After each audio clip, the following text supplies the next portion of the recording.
Здравствуйте! Вас приветствует Национальная библиотека Республики Коми. Ежегодно мы проводим, как и многие другие библиотеки, акцию, которая посвящена Дням Арктики. И каждый год мы стараемся пригласить очень интересных людей, путешественников, которые так или иначе связаны с Арктикой. Сегодня у нас в гостях Светлана Самара и Ирина Кузнецова, члены женской полярной научно-исследовательской лыжной команды, созданной в 1966 году Валентиной Кузнецовой. Сейчас это международная общественная организация, Международный полярный экспедиционно-спортивный центр «Метелица».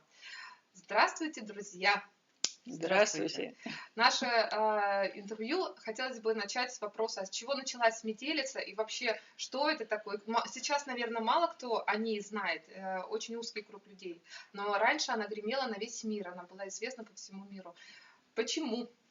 Ну, наверное, Ирина. я возьму слово, потому что, я была дитя метелицы, рожденная и выросшая в команде, и свидетель, всего происходящего с момента создания, по всей вероятности. Дочь бессменного капитана Я команды. дочь капитана команды Валентины Михайловны Кузнецовой, которая, была известная спортсменка, сильная лыжница, сердце и ядро женского коллектива, который сложился в дальнейшем в команду спортивных научных исследовательниц, лыжниц и врачей, кандидатов наук в разных областях, включая психологию, исследовательниц полярных широт и в то же время обычных женщин, которые работали и жили, как и все остальные. Большую часть всего, что было совершено метелицей, приходилось делать в свободное от работы время, а также в отпуска. Это не профессиональная команда, которая занималась только исключительно научными исследованиями. Это была дополнительная работа, но она была очень серьезно поставлена, и сотрудничество с большим количеством научно-исследовательских институтов Советского Союза, Институт медико-биологических проблем, который занимался разработкой многих вопросов, связанных с подготовкой полетов космических в то время, на начальном этапе развития космонавтики нашей, коллективных, длительных полетов, где вставали психологические вопросы, где вставали вопросы относительно трудоспособности, функциональности, эффективности работы коллектива в экстремальных условиях. Эти вопросы были критически важны для космонавтики, например, поскольку если психологически люди не сходились, то приходилось прерывать даже полеты, о чем мы не знали, нам не сообщали, но такие моменты имели место. И это очень дорогостоящее мероприятие, срыв таких работ. Поэтому очень скоро стало ясно, что совершенно необходимо очень глубоко и комплексно изучать работу в экстремальных условиях именно коллективов и психологическую совместимость групп. Так что наша команда, она стала как бы экспериментальным полигоном работы в экстремальных условиях. Но уникальность ее состояла в том, что она была именно женская. Я не могу сказать, что у нас не было мужских членов женской команды, так в кавычках мы говорим. Но это были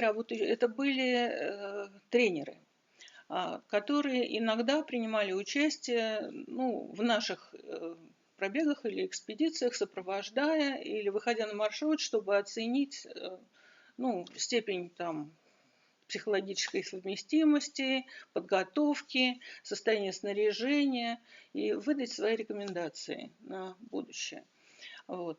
Так что команда просуществовала, так скажем, и продолжает еще существовать, но в полярной именно своей версии с начала 70-х годов.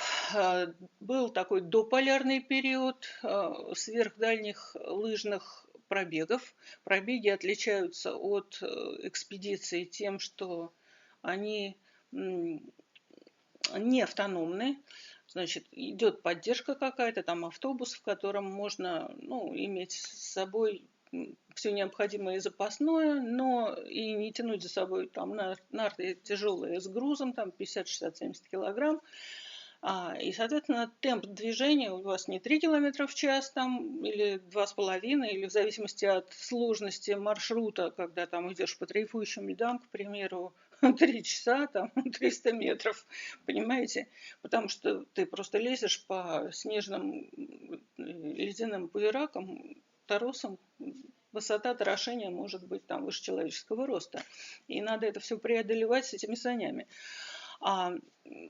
Скорость пробеги доходила там до 10 и выше километров в час, гоночная скорость.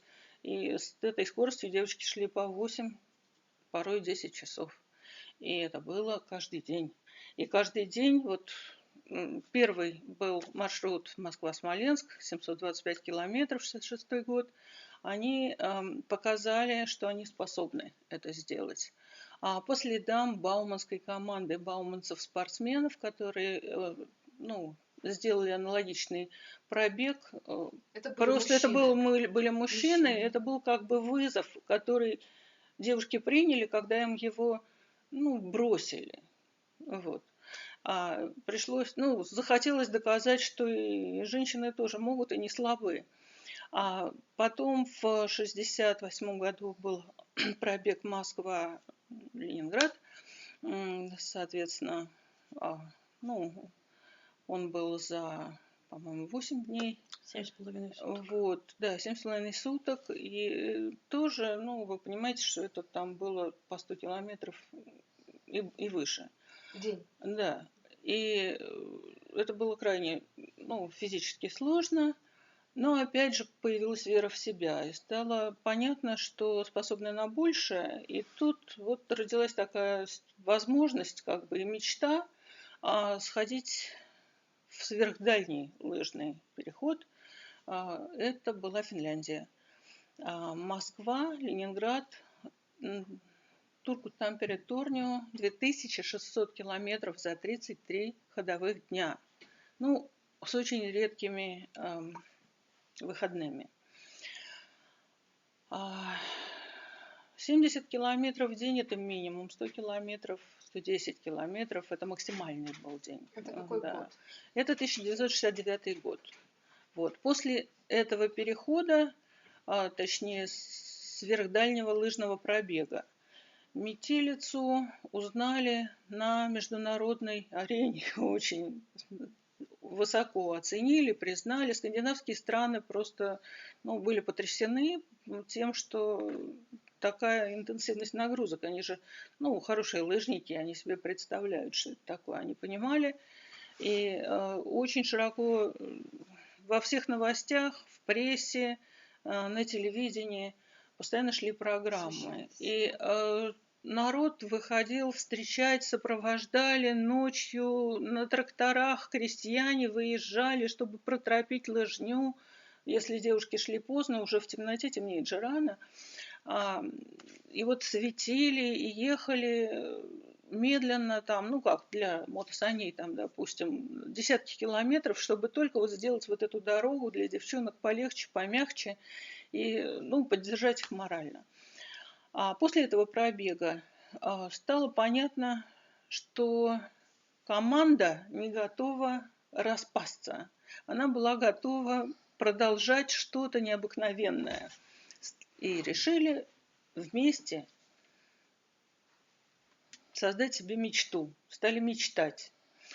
И вот у моей мамы родилось такое предложение, мечта такая: девчонки, а вот что бы вот мы могли такое достичь, что казалось бы, что вот совсем вот недостижимое, ведь мы же можем.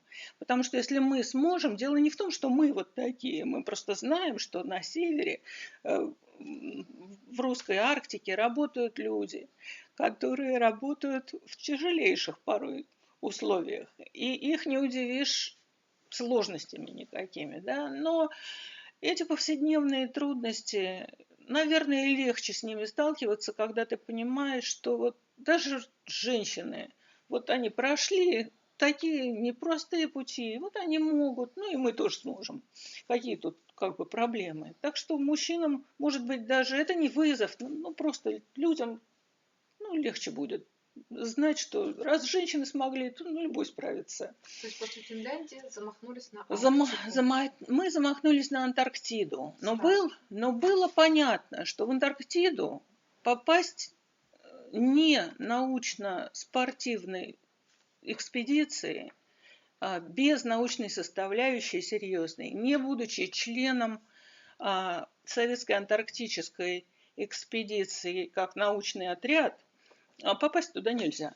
Это не туристское место. А был же еще запрет международный, да? Международный договор был подписан в 1955 году о том, что Антарктида становится, ну, как бы международным научным полигоном, и что вне научные какие-то программы ну, не поддерживаются никакими странами, и никакой коммерческой деятельности в Антарктиде проводиться не должно. Поэтому просто вот так вот как бы кто-то вот собрался и решил туда, там, даже заплатив огромное количество денег, полететь, это нереально. А запрет на работу женщин в этих экспедициях антарктических был? Это был не запрет, Такой негласный. это было негласное такое, как бы, знаете, как же, вот, ну, женщина на корабле. Это как-то вот ядро раздора. Ведь мужчины там уходят, ну, уезжают от своих семей. И они кто год, кто два, ну, сезонами длительными там работают. И, в общем, конечно, если появляется одна женщина и там сотни мужчин, ну, как бы зачем там эта женщина будет, она смуту свою вносить. Вот они просто так решили. Потом это сложные условия для женщин. Ну, зачем все это осложнять? Вот это мы тут крутые мужчины, все, можно скомандовать любому и, ну, не цацкаться ни с кем. Потому что все-таки мужчины, они, ну, по натуре, по своей, все-таки женщин берегут. И не готовы были как-то вот в рамках обязательств трудовых заставлять женщин там присутствовать в таких сложных условиях. Там люди гибнут. Вот. Поэтому даже тому желанию острому, которое вот, ну, было продемонстрировано нашей командой, были серьезные очень сопротивления. Очень сильно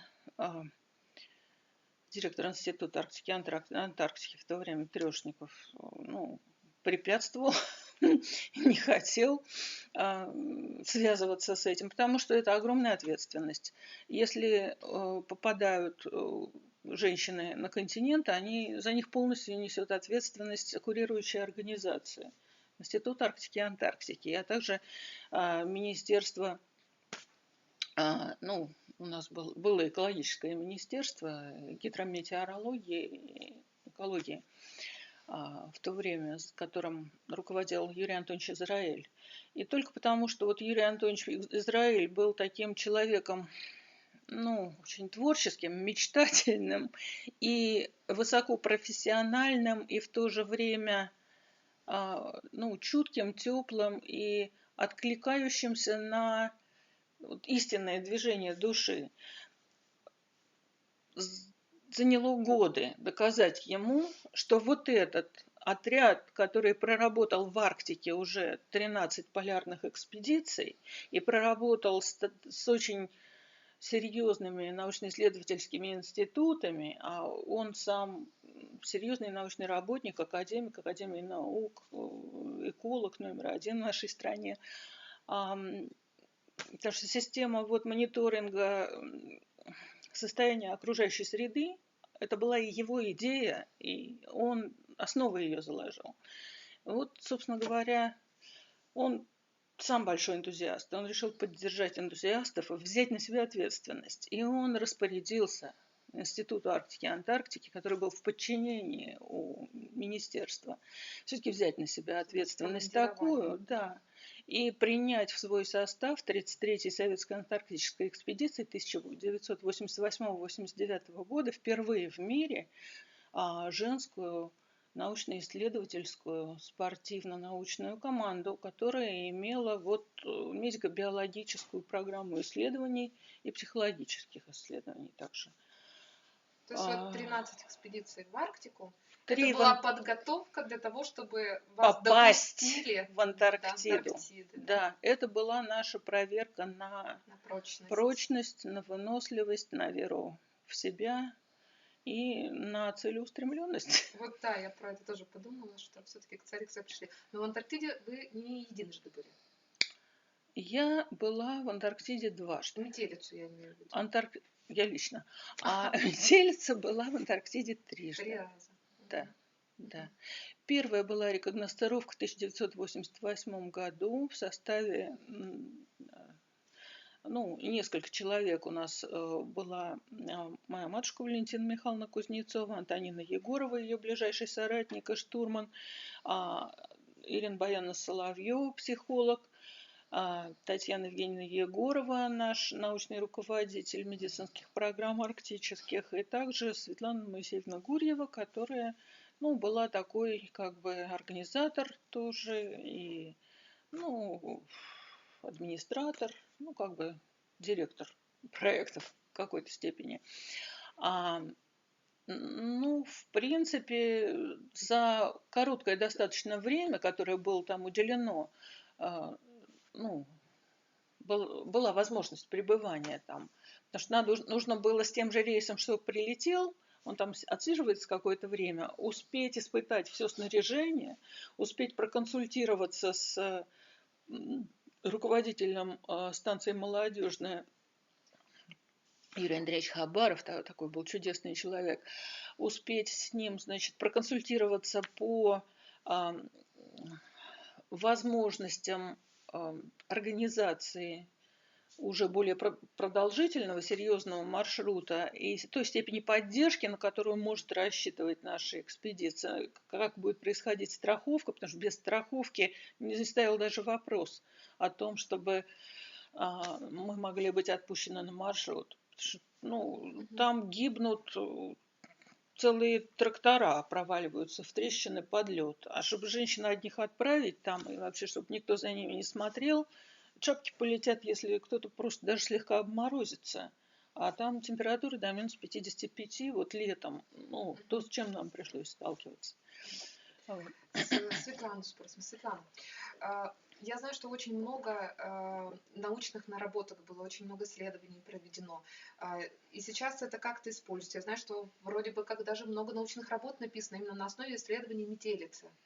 Да, метелица из Антарктиды в 1996 году привезла уникальный биологический материал, который был собран в экстремальных условиях, там же заморожен и, слава богу, благополучно доставлен в сохранности в Москву, в том числе в Институт медико-биологических программ. И вот насколько мы уточняли, больше 40 диссертаций написано на основании использования этого материала, в том числе и девушками, которые являются членами команды «Метелица».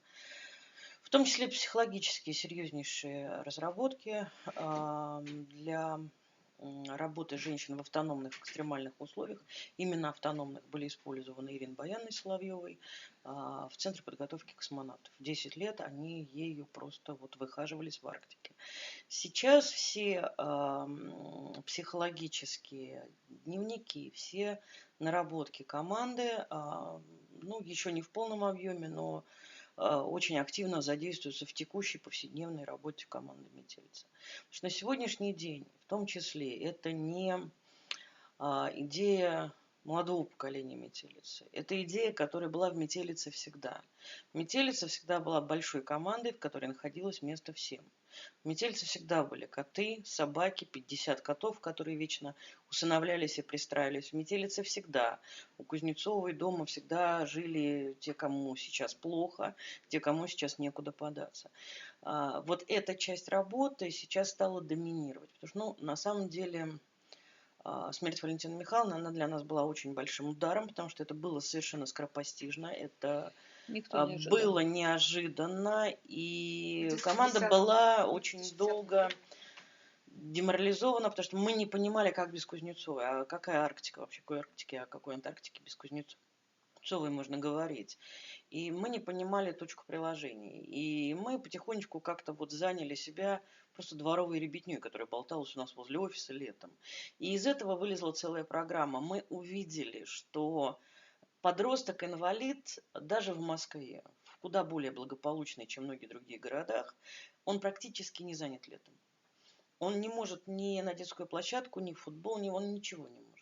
В самом лучшем случае его выкатят в тенечке постоять и посмотреть, как проходит мимо И жизнь. самое печальное, что он привыкает к тому, что, становясь взрослым, он тоже типа вроде мало на что способен. И Получилась такая ситуация, что увидев это, мы просто начали понемножечку заниматься этими детьми. Сначала за счет там личных средств команды мы готовили небольшие походы, потом более сложные походы, потом уже Кавказ. А потом вылезла такая история, что очень много людей попадают в ситуации, когда им никто не может помочь. В связи с тем, что у метелиц потрясающий опыт логистики, штурманский опыт, медико-биологический опыт, мощнейшая программа психологической подготовки, вот это все объединилось. И сейчас на нашей базе проходит реабилитацию. Это не совсем правильное слово. Просто нужного слова, его нету в словаре. Комплексную поддержку мы оказываем тем, кто оказался в крайних трудных жизненных ситуациях. Это люди после ДТП, это люди после серьезных травм, которые не получили поддержку, и нам безразличен возраст, нам безразличен регион, мы стараемся оказать полностью всю необходимую помощь, чтобы человек не просто выжил, а максимально возможно вернулся к полноценной жизни. Наши подопечные – это люди, которые получали травмы, ну вот, например, падение с 8-го этажа. Страшнейшие ДТП, после которых ставится вегетативное состояние, переломы позвоночника всяческие. И весь вот необходимый багаж у нас есть. Мы понимаем, благодаря опыту метелицы, как буквально как будто вот из пазлов собрать всю необходимую медицинскую, психологическую, финансовую и иную помощь, чтобы поставить человека на ноги и вернуть его в общество. Результаты есть? Ну, вот я приведу мой любимый пример Лены Шершовой, которая это все посмотрит. Девочка, упавшая с 8-го этажа, которую мы везли в Москву, чтобы найти врача, который сможет ей грамотно ампутировать ноги. Сейчас она на своих ногах ходит, учится в институте, и, я думаю, благополучно выйдет замуж, родит детей, и все с ней будет хорошо. Вот. Также вот сейчас у нас там девочка из Тверской области, Оксана чудесная, прекрасная, после отвратительнейшего ДТП, которую сбил пьяный водитель и просто скрылся с места аварии, и у которой стоял абсолютно документально подтвержденный диагноз вегетативное состояние. Сейчас вот благодаря сотрудничеству со всем комплексом медицинских и научных центров, которые есть в Москве, Оксана начала говорить, Оксана начала становиться на ноги, и она будет жить дальше полноценно, далеко не вегетативно. Все это стоит на багаже, который метелица наработала в Арктике и в Антарктике. Дальше мы видим движение вот с точки зрения экспедиционной программы. У нас уже есть попытки, благодаря нашим потрясающим партнерам в Липецке, мы пробовали выходить небольшими группами, где один инвалид и один здоровый, выходить сначала в короткие 3-4-дневные поездки, потом в более серьезные работы у нас ребята там проводили очень серьезные изыскания, поскольку инвалиды большой ходовой нагрузки мы не делали, но мы делали ландшафтные работы, мы делали всякие геодезические работы, картографические, на достаточно хорошем уровне. И ребята с удовольствием в это втягивались. Не имело значения инвалид, не инвалид. Все были заняты, все были подключены. И работа получилась очень даже хорошей, с очень такой претензией на такой некий научный уровень. А это дети 13-14 лет с тяжелыми формами ДЦП. Дети, которые там учатся на надомном обучении и так далее. Сейчас наша задача эту программу развить и реализовать ее уже в экстремальных условиях, для того, чтобы выработать очень понятную, вернее, не выработать, а уже реализовать, утвердить и дать в работу всем желающим очень простую, очень понятную методику срабатывания коллектива инклюзивного, где здоровые и инвалиды. Потому что мы очень много делаем для того, чтобы инвалид среди здоровых людей чувствовал себя хорошо. Но мы ничего не делаем для того, чтобы здоровый человек был готов столкнуться с инвалидом, оказать ему помощь, не испугаться, не навредить, не травмировать и не травмироваться самому. Потому что сейчас Метельцев ведет огромную благотворительную программу, и нам часто задают вопрос, а можно мы устроим вас, своего ребенка, пускай он посмотрит. А я говорю, вы уверены, что ваш ребенок с этим справится? Вот он сейчас посмотрит, а справится ли он? Вот задача два мира, инвалидов и здоровых, вот между Видеть собой общее. примирить, Мгм.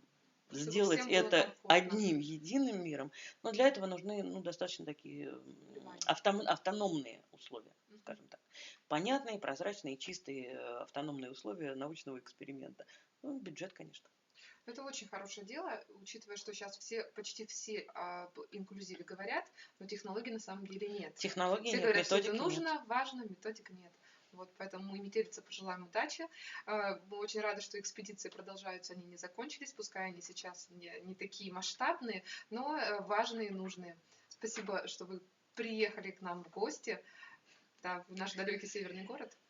Спасибо, у вас Спасибо, чудесный что город, у вас чудесная библиотека, потрясающие люди, потрясающая природа. И это вам спасибо, что вы нас пригласили. Приезжайте еще. С необыкновенной удовольствием. красоты земля и люди. дивная погода сегодня А была какие по вашему люди. заказу, а люди были теплейшие.